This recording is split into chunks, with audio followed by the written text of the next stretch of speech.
Welcome to Electric Evolution with Liz Allan. This podcast explores the transition to net zero and the systems driving real change in how we move, live and power our world. Every week I sit down with the people leading that change, those offering insight, innovation and impact in many ways people don't fully see until they hear their stories. If you're ready for real conversations that inspire action and drive change, please like this video, subscribe to the channel and join us on this journey, and let's cut through the noise and build a better future together. Hi everyone and welcome back to Electric Evolution. This week I have with me Elaine Meskhi, and she is a zero-emission vehicle infrastructure consultant at Steer. And we met at the, well, I'm going to call it the EVs Daytime Conference, didn't we, Elaine, back in October. So thank you for joining me. Thank you for having me. Looking forward to the chat. Good. Well, and it's, yeah, and we've been talking beforehand. Actually, do you know what? Rather than saying the EVs, I'm also going to say what it's also. So it's Electric Vehicle Infrastructure and Energy Summit in London. But I thought I'd say the EVs because it's easy to say. Yeah. And everybody knows that the EVs in the night time, you know, is the awards thing. But anyway, so there you go. But you were, I was kind of moderating a panel later on in that afternoon, wasn't I, at the EVs. And your panel was all about accessibility, so we're going to cover that in a little while. But what I wanted to do to start off with, as I do with everybody, is talk a little bit about your background, why you do what you do, really, and what you did before you worked at Steer, and what was that kind of run up to doing your job now. Yeah. So I did engineering at university, and the reason I chose engineering is I wanted to have an impact on the world, particularly from the point of view of sustainable energy. At the time, that was my key focus, and I did systems engineering at Warwick University, and I started a graduate job in something called the Cheshire Energy Hub. So it was rotations around different energy companies in the Northwest, looking at the energy sector from different perspectives. And my sponsor company, EA Technology, what was interesting about them, they did various innovation projects, and there was one called, on the official documentation, I2EV, which most people in the industry know better as My Electric Avenue, and that's the first EV project that I got involved with a decade ago now. Gosh, and since then, yes, 2015, and that was the Nissan first Nissan Leafs that were part of that trial. Since then there was the Electric Avenue project as well. So these are all off-gem funded innovation projects between the distribution network operators, DNOs, and consultancies and other kind of parties in the ecosystem. And we were looking at the impact of EVs on the grid. So more than a decade ago, these questions have been thought about, what smart charging could do and the flexibility for customers as well as for the grid that could offer. And yeah, working as well with the transport planning company PTV Group, who were involved in the Charge project later on with SP Energy Networks, and thinking about connection tools and how people can assess what they need to know about both transport demand and electricity network capacity. So that was the start of my career, and I really loved all aspects of that, looking at all different low carbon technologies, the impact on the grid, and how the grid can transition from being a small number of large power stations feeding energy down to the consumers to being a lot more distributed energy resources at all power levels, feeding energy up and down the grid, and a lot different demand from the household as well. So EVs can double the demand of the after diversity maximum demand on the grid, and that's something we learned back then and is still true. So with a 7 kilowatt charger, that's what we know and what we have to manage. We can't afford for everyone to start charging at 6 or 7 p.m. when people are also cooking dinner or watching TV and all those things. So, smart charging, off-peak tariffs, those kind of things all help with there. So that was a little bit about my early career. I did also spend some time with Cenex working on all things low carbon vehicles, innovation projects, research projects, consultancy projects, fleet transition, and then moving to Steer. When was that? 2022 in the summer. And what I loved about Steer and what's great is that Steer is a much broader transport consultancy and a global organisation. So as well as EVs and low carbon vehicles, we look at things like micromobility. So I sit in the new mobility team. and we look at micromobility, shared mobility, we look at merging services. And then beyond this new mobility team, we look at all things like transactions for road infrastructure or toll roads. We look at aviation and the transition to sustainability for aviation, rail. And then we have teams, we have a development and planning team, and we have teams looking at sports and major events and kind of movement for sports and major events and how that's changing as the audience is changing, particularly, for example, the women's football, how the audience and the travel patterns change for that. And obviously they need to think about, and they are thinking about decarbonisation as well. So there's lots of different aspects to steer and that global perspective as well. So for example, transitioning zero-emission buses, we have the LATAM, Latin American offices that have had zero-emission buses for 5+ years and have a lot of data on what works, what doesn't. And they're able to do the technical due diligence and feed us all that information. So it's a great company to work for and great to have that breadth of experience and projects as well. It sounds really, really interesting, honestly. It really, and you've kind of, because you're involved in so many different things, kind of, I was going to say, so when you're helping an organisation, say if we just kind of look at the EV infrastructure strategy, where do you start? Very good question. Often an EV strategy should feed from a transport strategy. So what are they planning overall? What's their hierarchy of transport modes that they want to focus on? Often a lot of local authorities want to encourage a reduction in car use. So that's something that we have to kind of incorporate into the EV strategy as well, and to think about how how can the EV strategy support some of the multimodal and modal shift objectives of the local authority. So can we plan more charge and ride facilities to help people go, rather than driving all the way into the city? Can they charge at the kind of park and ride for the buses and get the bus into the city for the last bit, reduce congestion and improve air quality for the city centre at least, or maybe at train stations or other locations? Can they also think about mobility hubs? So wherever they charge their vehicles, could there be some shared bikes or scooters that they can access to, again, move between different locations rather than driving absolutely everywhere, which is what we all want, whether you're in the EV industry or not. Reduce congestion, improve air quality, improve road safety as well by reducing the number of cars on the road. So they are some of the things. So thinking about the objectives of the local authority, and the kind of hierarchy as well in terms of transport modes. And then we also look at very specifically local information about the demographics of the population, the housing stock as well. So what's feasible across different areas, and what's the demand likely to be in terms of priority, which areas are likely to take up EVs first and which later, based on various factors, and then thinking about charger types, both in terms of on street, off street, and power ratings, but also is there space for lamppost chargers or not, based on pavement width, road width, and those kind of things. So they are some of the things that we think about when we're supporting with an EV strategy, and obviously the action plan. So how are you going to enable all these objectives and that rollout to happen? What will it mean in terms of number of chargers by quarter and by year? And what kind of partner are you looking for from a CPO? What kind of business model, operating model, and so forth?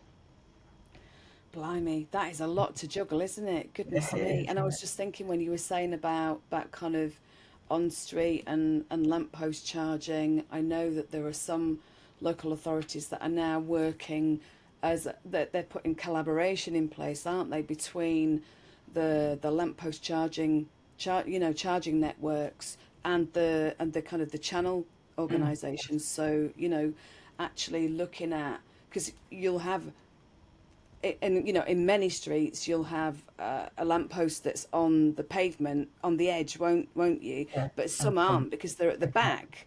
So Yeah. if they work with a channel so that the lamppost, you can have a charger and then you can actually have a channel kind of dug, Yeah. so that you can put your cable through there. Yeah. That, to me, the innovation coming out at the moment, I always say this, is just amazing, and I love to see it. And and I think that was, I don't know whether that was coming from a consultancy, but it was definitely Yeah. an innovative local authority that was saying, Yeah. well, why don't we just try and put these guys together Okay. and get them working Yeah. together for kind of putting the gullies in with the Lamppost. kind of the lamppost charging. Yeah. Yeah. Yeah. So we don't affect pedestrians and they can still use the road, and yeah, very important. Yeah, definitely. So when you start working with an organisation like a local authority, for example, what would you say are the biggest blind spots that you see, that maybe it's misunderstanding, whether it's to do with the kind of the energy, or it doesn't necessarily have to be on the local authority side, can it? Yeah. It could be on the sort of the charging network side. Yeah. Where are the blind spots and how do you kind of identify them? That's a good question, and I think the answer is different for different local authorities because we've seen, obviously, there is the Levi Capability Fund that has supported local authorities get some dedicated EVI officers, but there are some local authorities where the EVI role is just added on to someone else's other full-time Yeah, there's a lot role. of that. Yeah. Um, So EVI, for those of you that don't know, and there'll probably be a lot that do, it's Electric Vehicle Infrastructure Officer, and yeah, Levi is the local Electric Vehicle Infrastructure Fund, yeah, which comes from government. It's yeah, taken quite a while to come out, hasn't it? It's yeah, probably yeah, taken yeah, probably a couple of years, maybe even longer than that, to actually come yeah, out. And a lot of local authorities are going through procurement at the yeah, moment, and some have yeah, been through, and they're all at different yeah, stages. Some have had charges in, some haven't had charges yeah, in, and yeah, they're yeah, just going. It's kind of like, it's a bit of yeah, sometimes they've been thrown into it, but like you say, yeah. they kind of, if they're layering it up on their current roles, it's not always easy, is it?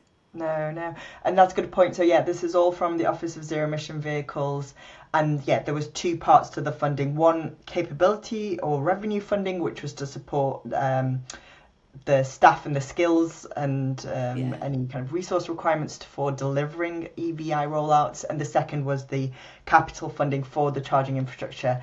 And a lot of local authorities, in fact, it was kind of a standstill period for several months last year, and we're probably 12 months behind in the rollout due to this public procurement rules, regulations, some questions over that, and that was quite a big blind spot for everyone really in the industry, from CPOs to the local authority, and even OZEV taking some time to decide what was the guidance they were going to give. And obviously there was the new Public Procurement Act brought in as well, which changed things a little bit, and it was do we get it out just before it changes, or do we wait for it to come out? And that was a big barrier to a lot to a lot of movement in this industry, which is a shame. There were funds before that, so there has been obviously rollout before that from the public sector, and there's a lot of CPOs out there that are happy to fully fund some of the rollout, particularly of the rapid charging end. So that's all positive. But I would say, yeah, the barriers have been around the procurement side, just the time that takes, particularly when it's co-funded with public money, the charging rollout. And then there's obviously a bit of a knowledge gap, depending on where people come from, what kind of background they have.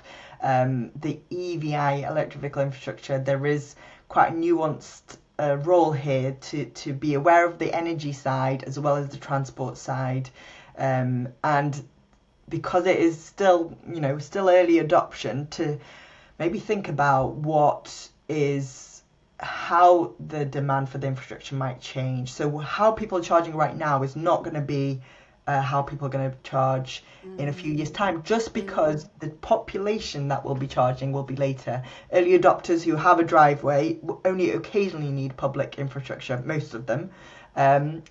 but as we move into the kind of mass adoption, there'll be more people who are fully reliant on public infrastructure for all of their charging, and so that will affect how price sensitive they are, what their accessibility needs are, and so forth. So I think that might be a bit of a gap as well that we need to watch for, and we need to make sure that we do cover the accessibility needs of all the different user segments that are going to be taking up EVs more and more, and think about the pricing and how important that is for the people that are relying on second-hand EVs, and for who that kind of outlay is significant. I was going to say, we were talking before we started recording, didn't we, about future-proofing charging networks, but the way that energy, you talked about energy to start off with, didn't you? And there's that collaboration piece and understanding piece that's needed for different organisations to understand where energy comes into the mix. Because when we're talking about putting chargers in, public chargers in, there's got to be that capacity, hasn't there? And if you're putting 5 chargers in and they're all lower kilowatts, then that's going to have a different impact to what 20 chargers of 50 kilowatts to 150 kilowatts are going to have. Like you said about not everybody boiling the kettles and you're making the tea and all of that kind of stuff, at the same time as everybody charging, So kind of where does that kind of level of understanding need to come from to understand that, to be able to help that energy piece and just pulling it all together for everybody? I think that's a very good question, and I guess the kind of expertise, the CPO should and will and needs to have that, but I think it's really important for the local authorities or whoever, maybe the landowner procuring the charge point, particularly for kind of larger hubs or banks of chargers of higher power ratings, to have an awareness of how the distribution network operates, how they plan for capacity upgrades, and what that means for costs. So there was a period where I was speaking to local authorities and others saying, oh no, it's just too expensive to connect that depot, but they weren't aware that Ofgem had changed the rules on connections, and that actually they can no longer pass through some of the upgrade costs for demand customers, i.e.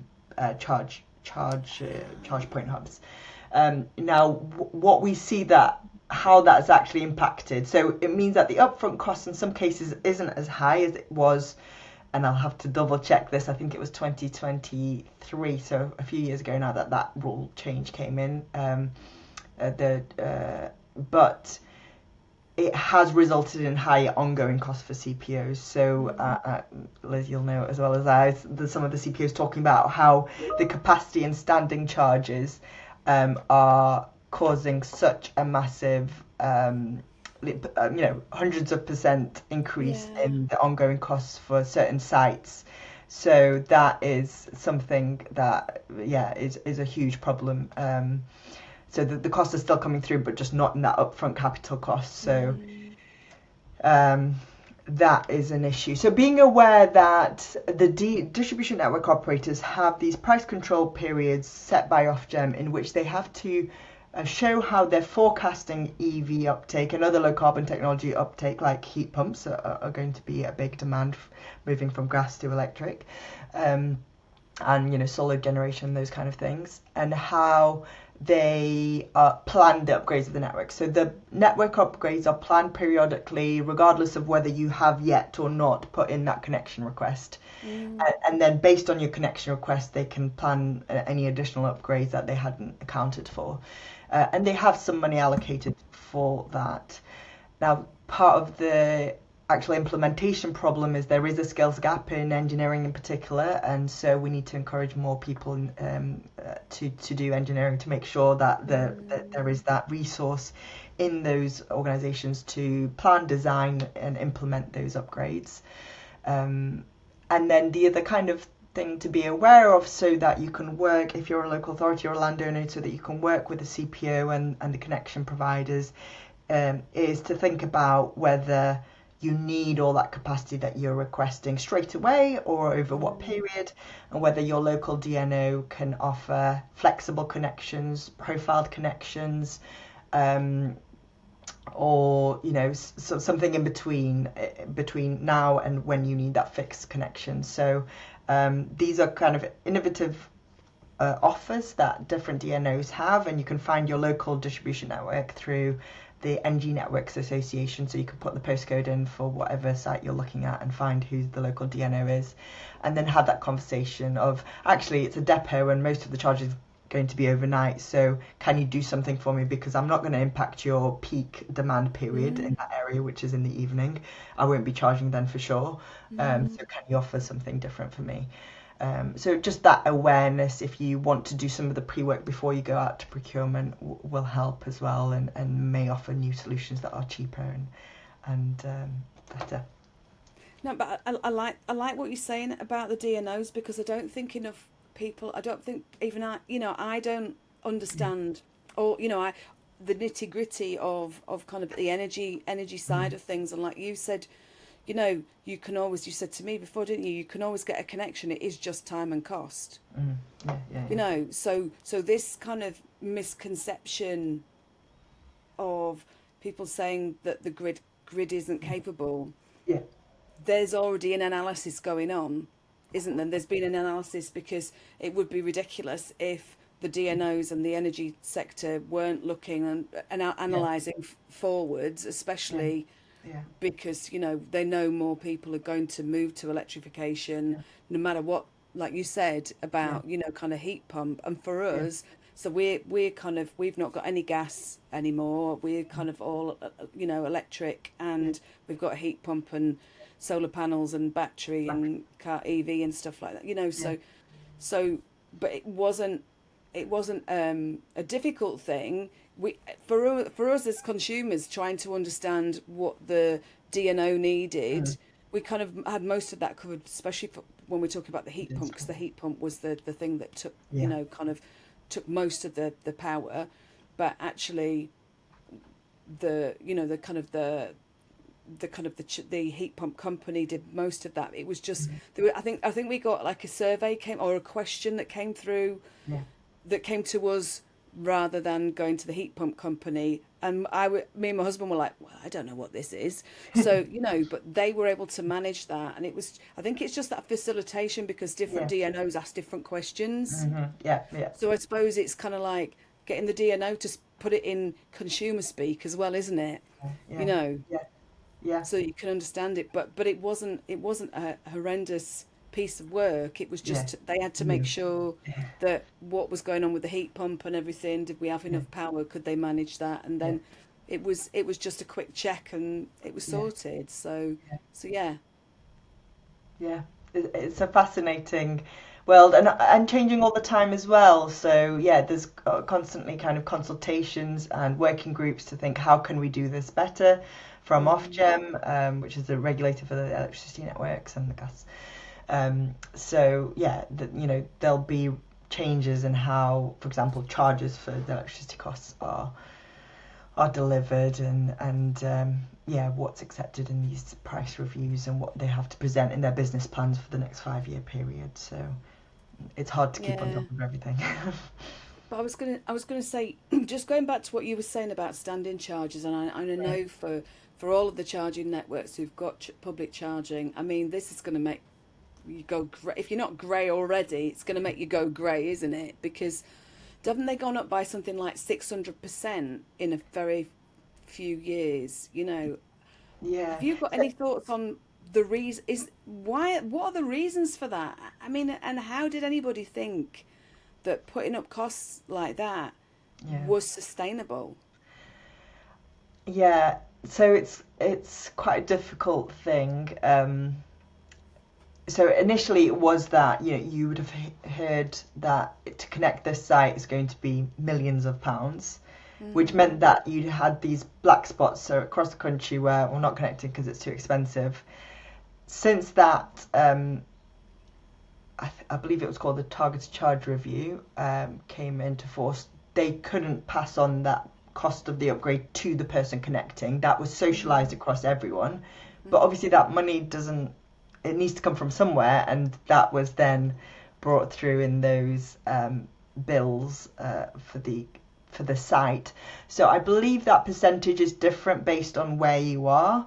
So it might not be that high in certain locations, but I think it's just a matter of we need to maintain the network, make sure there's no power cuts, that particularly with more extreme weather events, that we have the engineers, they were able to go out and fix any kind of lines that come down, particularly, overhead lines or things that need fixing to maintain connections and reliability. One thing I would say that I find fascinating, and we don't touch on, is really how reliable our electricity supply is in this country. I've been to a few other countries where it's not, and we just take it for granted that when you flick the switch, the lights will come on. But there's a lot that goes on to make that happen. And obviously there are some power cuts occasionally, particularly in rural areas, but it's actually quite rare. And it's going to be harder to maintain that reliability as we get more extreme weather and as the network assets age. So that's something else to think about. And unfortunately, that is part of the reason why the costs are going up. And then there's a whole other piece on the wholesale electricity prices, which are still 66% above what they were pre Russia's invasion of Ukraine. So pre the energy crisis that was caused by that.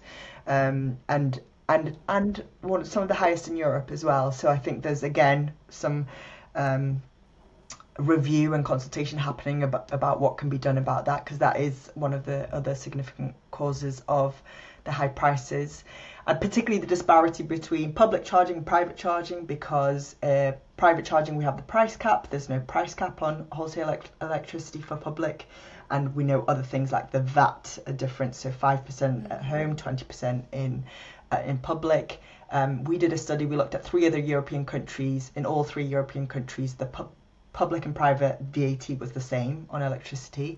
It was slightly higher than the 5% that we've got here. It was closer to the higher end, but that shows that the gap was closer between public and private.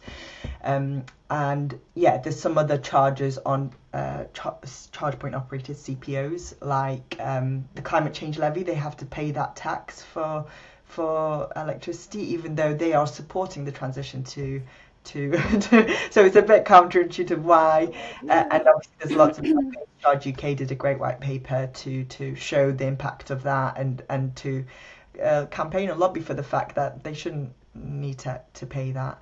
There's various things in the breakdown of the costs of charging that can be looked at, that relies on government policy and regulation to change that, to make it a bit more fair and equal between those completely reliant on public infrastructure and those that can charge at home.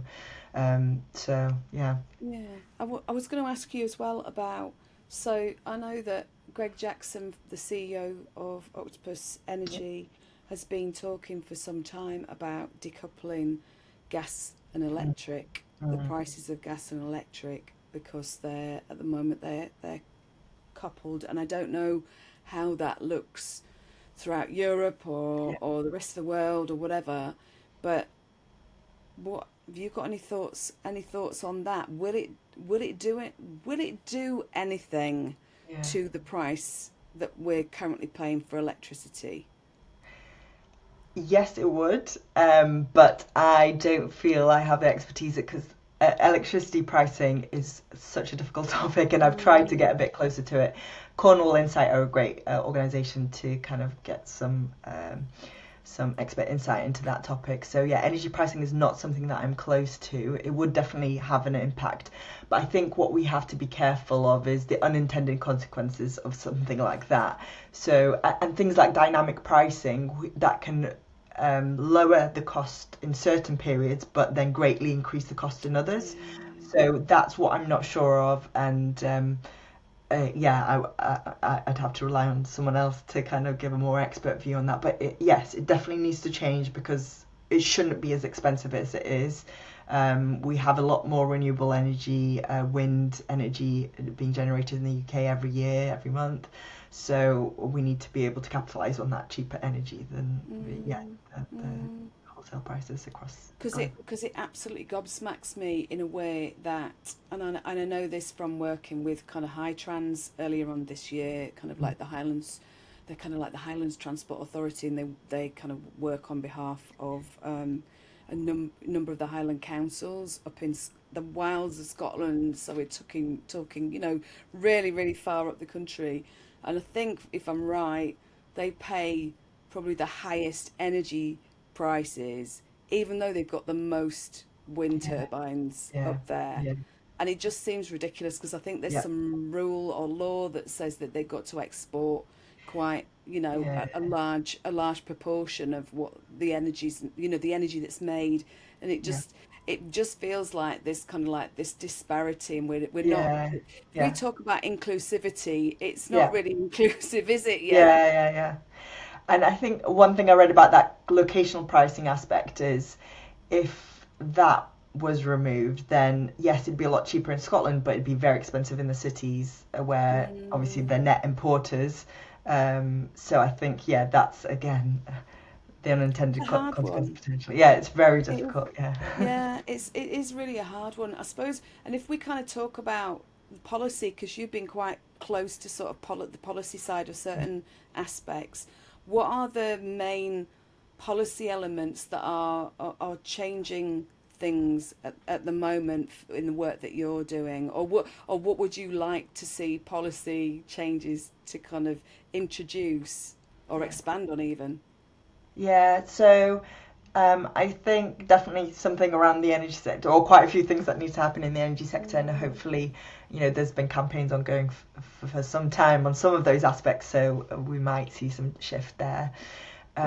Accessibility, there was some great news last week about that obviously the PAS standard is being updated, but also government is going to mandate and support um, uh, local authorities and others to ensure that they are implemented as far as possible. So that there's some positive movement there in Mm. accessibility. And there was one more thing that's escaped out of my head that I'll come back to. I think, oh No, yes, don't worry. Have you got it? heavy goods vehicles. Yes, so we have been involved at Steer in evaluating Land and Maritime Trust's program of innovation projects, and myself and a colleague have been involved on the ZHID, which is Zero Emission HGV Goods and Infrastructure Demonstrator. So there's That's a four long one, projects. that. It's a long one, yeah. There's four projects, and there's about, off the top of my head, 30-40 partners involved across those four projects, which covers electric and hydrogen vehicles and infrastructure. And the thing that was coming out is that that project's great, but there needs to be a little bit more support and guidance to give the companies assurance that this is the way forward, that they will have some more support, that there's something a bit more kind of staged. As I don't think anybody's calling for a ZEV mandate for HGVs, but some other kind of support. And what that should look like needs to be kind of decided as a group of, companies from different parts of the ecosystem, having a discussion and a consultation on, yeah, how can we help that sector to transition? Because in terms of emission, there's a small number of vehicles that are responsible for a large number of emissions. So actually, each vehicle that we can help transition in that space will have a big impact, and it'll be great to have UK at the forefront there in terms of in that industry of zero emission HGVs and infrastructure, and that ZHID program is definitely supporting that. So it'd be great to capitalise that and make that a market for us for export. Yeah, I was going to say, do you see kind of like the depot charging Mm. side of ZHID, or kind of electrification of massive big vehicles like EHGVs? Is that, and I know you can't necessarily say it's one size fits all, but do you see depot charging being a big part of it, or does it, like I say, and is it kind of public hubs, shared infrastructure, depot charging? Is it the lot, or do you think that it depends on the use case for each organisation?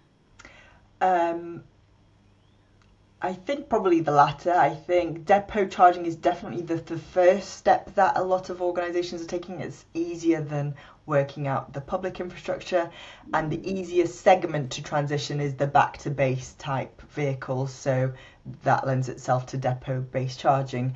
And then the kind of next step 1B is sharing those depots with other smaller entities or others that are just starting their transition, so they can get a feel for what it is to drive those electric vehicles, for example. So I think depot is definitely a key part. But when we think about, for example, international freight, then I think that public infrastructure is going to be very important as well. And this is where the more strategic upgrades of the electricity network are really key along the motorway service areas. And unfortunately, the Rapid Charge Fund didn't quite achieve what it set out to. So there needs to be a bit more work done, I believe, in that area. I'm sure you have this disclaimer up front of your podcast, but obviously these views are all my own. This is my experience of the sector, but I think definitely a mix of solutions for the different segments and the different types of operations that they have, the different kind of routes that they cover, but depots is a key one. I was going to say, if you've got vans that always come back at the end of the day, like Royal Mail that's out all day kind of delivering, or DPD or somewhere like that, they've got kind of transits or whatever. And then you've got other ones that need to charge in the middle of the day. It's kind of utilising that, isn't it? It's making sure that you can open up to those organisations that need it to be kind of like, oh well, my guys are only local, so they'll only kind of need to charge at the end of the day, so return to depot, then plug in. But then there are others from different organisations that just need to pop in, and it's kind of I like this level of sort of open-mindedness and saying, recognising that there are different organisations that want to share your network. It's just giving people the ability to be able to do that, isn't it? And working it's that collaboration piece again, isn't it? Definitely. And I think so, bookability and kind of view of the availability of the chargers, and before that even planning kind of when does this fleet need charging and when does fleet B need charging, and can the two work together. So those that do have chargers in depots that want to share them obviously need to make sure that they can meet their own needs first. And yes, then the nice to have would be to improve the utilisation of those chargers and help others to transition. But some of the challenges around the collaboration, there's definitely lots of conversation going on, but it's around the security aspect. If you're letting a new fleet in, what people are hearing is that if I'm stopping for a charge, even 15 minutes, half an hour, I would really like to have access to a toilet or welfare, somewhere to have a cup of tea. That means allowing someone access into your building that's not your employee. And obviously, there are things that can be managed, but there needs to be some kind of security things addressed in that regard. And payments, how do you sort out the payment from a different company, particularly if it was just your own, you might not need any kind of payment logging, but once you get someone else coming in, you need to think about how that payment's going to be logged and processed. So there's just some questions that can be resolved, and I'm sure will be, but to enable that collaboration to come to fruition. But And I suppose it's the looking at the offset of how much it's going to cost you to integrate those kind of facilities versus your return on investment overall, isn't it? Working out what the correct price point is, and Okay. Just going back a minute to accessibility. Well, there's a couple of things I wanted to talk about, because that, like I say, that's the conversation I heard you talking about in the first place. But there's also one thing that's a personal thing of yours as well, isn't it, that I want to talk about. But if we talk about the first one, so if you look at accessibility needs in general for kind of public on-street charging hubs, etc., what are the things that people, whether they're working for a charging network, whether they're working for a local authority or any of the stakeholders or landowners or people like that, what kind of the most important aspects that they need to think of with regards to the PAS accessibility standards changing and kind of mandates coming in, and because there are certain situations where, and I've seen something recently this weekend which was a supposed accessible bay that's kind of it's got all the chevrons across it for disabled charging, but it was a disabled bay that's had charging added to it. And kind of there was somebody saying, does that actually mean that, is it a charging space or is it a disabled charging space? Because there was no visibility on kind of there was no signage. So what is it that people need to kind of put what's the top important most important thing they need to be doing? That's a great question, and I think maybe part of the problem or the challenge is that there's not necessarily one important thing, because there's a myriad of different impairments and disability needs, some visible, some invisible. Probably the first image maybe that people get in their head is someone in a wheelchair, and those are quite easy to think about, like drop curbs and level access to the charge point is crucial. So you can have an accessible charge point, but if it's not installed in the right way, like a disabled bay can be potentially disabled without having that drop curb, because you don't need to access that curb maybe because you're going somewhere else, but if there's a charge point there, you do need to access that charge point, and the height of the screen needs to be in the right place as well, and those kind of things. But there's things like invisible disabilities or impairments that affect what you need to see in terms of clear instructions, and the visual elements of screens. I saw an interesting post about somebody saying, if it's all touch screen, as somebody who cannot see, I need some audio instructions or guidance to help me access anything. So it's not helpful to have completely just touch screens. The other things are, some people might need access to a toilet or other facilities to be able to stop for that period of time, or shelter can be helpful. And then accessibility for light commercial vehicles, i.e. vans, might mean that actually based on their shift patterns, they need access to that charger overnight. And if the car park's closed, it doesn't matter how accessible the charging bay is, they can't access it. So if the car park's closed or there's a height barrier on there, that's something that's obviously not an aspect of the charge point itself, but is of the site. So how do we even get that information to the users? And I think probably the most important thing we found through our project was that users want to be able to get the information about the chargers based on their own needs. So to filter the data about charge point based on what their access needs are, because it's the same for those users on other types of sites, whether that's shops or, I don't know, museums or something. They will see, oh, actually special educational needs, and therefore I want, I don't know, a quieter time to access that facility, or wheelchair access, or other things. So being able to filter that information based on what they need is really important. So probably information actually would be a really great thing because the charging network is growing every day, and perhaps this is a bit controversial. We don't need 100% of the chargers to be fully accessible. It's very hard to get all on-street chargers to be accessible because of space constraints. There's not often nothing you can do to make the road or the pavement wider. So it's just about giving people access to the information that will help them to plan their journey. Because as you and I know as EV drivers, you don't have to charge at this point. You could charge here or here, as long as you know that that's going to be a reliable, accessible charge point to you and meet your needs. There's always kind of flexibility, and you can charge either slightly sooner or slightly later than maybe what you originally thought, as long as you know and have that information. And there's clear kind of from our audits of charge points across Greater London, some of the things that we can see are, easy to retrofit is actually the signage and the instructions. So that's for when you get to the site. I was previously talking more about kind of online information about charge points.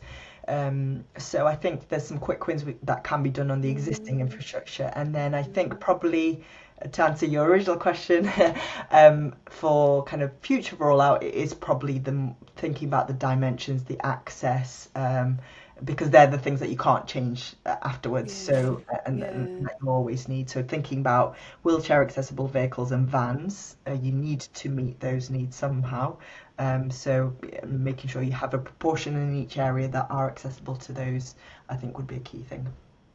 And I was going to say, just going back to what you said about the disabilities that you can't see, for example, somebody who's neurodivergent, I'm neurodivergent, if I can say that word, you know, and for me or somebody, you know, I was diagnosed with ADHD, other people have, you know, had a autism diagnosis, dyslexia, all of that kind of stuff, that actually simple instructions that make sense to people, don't just leave it to everybody to try and work it out themselves, because actually for somebody who's neurodivergent especially, it just adds to the stress, you know, and you want to make things as simple as possible, because you know, it might be a situation that somebody gets out of a car, they've got, you know, kind of autism where it affects their anxiety, absolutely, you know, and actually doing something different like that out of a routine, you know, that makes it hard. So kind of I really would love to see levels of standardization for charging, so that, you know, when you rock up to a charger, I know it's not always possible, but there's kind of the same routine, you do the same, you know, I'm pretty good at sussing out things like that, but sometimes even for me it just drives me a bit mad when there's no kind of instructions, and I'm like, my brain's going in 10 different directions and saying, where does it actually say how I do this? You know, please keep it visual for people and keep it simple, because that makes a massive difference. I was going to go back to what me and you talked about before we started recording, and this is the accessibility side. Your co-charger experience. Let's just talk about that, because I think that is really highlights the fact that there's potential for kind of the sharing home charging. Just explain what you said to me. And actually, I think I missed this detail when we spoke earlier. So I've had a lovely experience, I would like to say, about. I've been a host on CoCharger for about a year since we've had our charger, and it's the first time somebody's reached out to ask for a charge. So I was really keen to help, particularly with the research projects I'm involved with at work, and just on a personal level to find out, you know, what's their story, how did they get an EV, why are they needing a co-charge. And it took a while to find a time that we could both meet to explain the charger and things, but they came, and this person, lovely gentleman called Ben, I discovered he had a prosthetic leg, and he also mentioned in our conversation that he was dyslexic as well. And actually, that's a really important, and the third element, really important, because there's not an official kind of diagnosis for this, but he referred to himself as not tech savvy, and the apps and all those kind of things, you know, there's nothing formal about not being tech savvy. It's just how people experience, you know, apps or phones. He had a very basic phone because he didn't like phones very much, and he was fortunate to have a partner who he'd been traveling with to access public infrastructure. But there were issues in terms of, so he'd bought his vehicle secondhand, a 2021 Renault Zoe, on finance, and it was a stretch for him to do that. So he wanted to obviously limit how much he was spending on charging until he got his home charger installed. And in the city centre where he did manage to charge, he was having to pay about £8 for parking as well as charging. And he was only really there to charge. He didn't really need to be there. So it was quite a lot for him to pay the parking and to charging. In a number of other locations he went, they didn't work. He had to move between a few chargers, and it was maybe slightly anxiety inducing to be in that situation when it's a new car, you don't know what to do. He had his AA membership, so he had that to lean back on if he completely ran out of juice. But yes, so that was really interesting, that how he came to get an EV. He was one of those, maybe a bit more confident in that he thought he'd work it out, the charging thing. He'll get the car and he'll work it out. And what they found through their kind of first couple of weeks of having the EV, they loved the experience so much that they were perhaps using it more than they anticipated and having to charge more than they anticipated. But yeah, it was great that I felt comfortable to invite him in to have a coffee and to watch some TV while he was waiting for his car to charge. But you know, these are all very personal things, and some others might not have felt comfortable. So yeah, we just need charging to be reliable, accessible, and to think about these different needs that aren't as apparent or yeah, like the tech savvy thing and the apps and those things. This Renault Zoe as well didn't have a rapid charge port, so he could only charge up to 22 kilowatts, so that was another limitation potentially, but it was good for their run around and he really loved it, and it was great to meet another EV driver. I think this story is just twofold. I think it's fantastic that you're doing this, and just the fact that you've got somebody who's got limited mobility who can actually utilize your home charger. That in itself is amazing. So blooming good on you, you know. Well done you, because I think that is so important. But just the overall recognition of the things that people need, you know. And I've said before on a recent podcast, you know, at some point we're all going to be all a bunch of old duffers, aren't we? I'm probably going to be there quicker than you are, darling. But, you know, at some point we're all going to have a level of mobility challenges, you know. So we've got to think ahead of that. We can't, if you're in your 20s now and you're working on projects like this, I'm not saying you are, because, you know, but, you know, if people in general are coming into it, you have to think ahead. Yeah. Because, you know, moving forwards, we've got to have future-proofed networks, haven't we? Yeah. You know, we've got to make sure that everything is kind of future proofed and is accessible and inclusive for as many people as possible. Yeah, and Liz, just one more thing I would say is that accessibility needs can be transient as well. So it might be that you've had an operation, that you have an injury, new mothers who have to kind of go around with a car seat and lift that out, or lift a baby out and in. So we have to think about the population not as one homogenous, or, you know, two or three homogenous pieces, but all these different needs and how they come into play at different times and what they might need to help them feel secure. And this is going to be critical infrastructure, so we need to make it accessible and reliable and everything. Absolutely, and it does take a little bit of time to get to critical infrastructure, because if you look at the mobile phone industry, that took years, you know, but it will, and it needs to kind of have all these things thought of, you know. But right, so I'm going to ask you one final question then. So is there something that you would like to leave the viewers and listeners with that is kind of, you know, whether it's about you, whether it's about Steer, or, you know, kind of any of the things that you've been doing? Is there anything in future that you're excited about, for example? Oh, good question. I am excited about the fact that we hopefully will and are starting to come together a bit more and think about the different aspects of sustainable transport and sustainable cities, and that's something Steer does quite well, to think about active travel alongside, you know, transition to electric vehicles, to think about how policy impacts all those things, and to think about how financing, so we have part of the business that are involved with structuring the financing of these different deals and transactions, and so so that all these pieces come together and create a solution that meets everyone's needs and moves us all forward, and it's sustainable as well. So I used to be a lot more thinking just about climate change and just about emissions, but actually if it's not financially sustainable, then it can't be environmentally sustainable either. So thinking about all those different aspects and all the different people, their different needs, is really important, and I'm looking forward to being more collaborative across different parts of the industry and the ecosystem as well. Love it. It's been really, really interesting talking to you, Elaine. It's fantastic.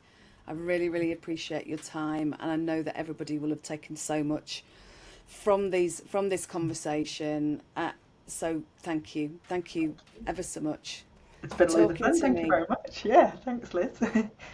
So to everybody watching and listening, I'm going to say, as I usually do, please like and subscribe and share and do all those wonderful things. Check out our podcast page on LinkedIn, the Electric Evolution podcast page, and just let's get this conversation moving about collaboration and making sure that of all the things that everybody can be doing to help. On that note, I'm going to say thanks to Elaine for joining me, and thanks to everybody for watching and listening, and I'll see you next time. Bye-bye. Thanks for watching Electric Evolution with Liz Allan. If you've enjoyed this episode, please like this video and subscribe to the channel. If you're a charge point operator, local authority or stakeholder in EV charging, I'd love to talk to you about our Charge Point Evolution framework. It's designed to help you create a seamless EV driver journey, boost utilisation and maximise your return on investment. Alternatively, if you know someone who'd be a great podcast guest or might be interested in sponsoring an episode, you can email me on liz@fullcircleci.co.uk. Thanks again for watching.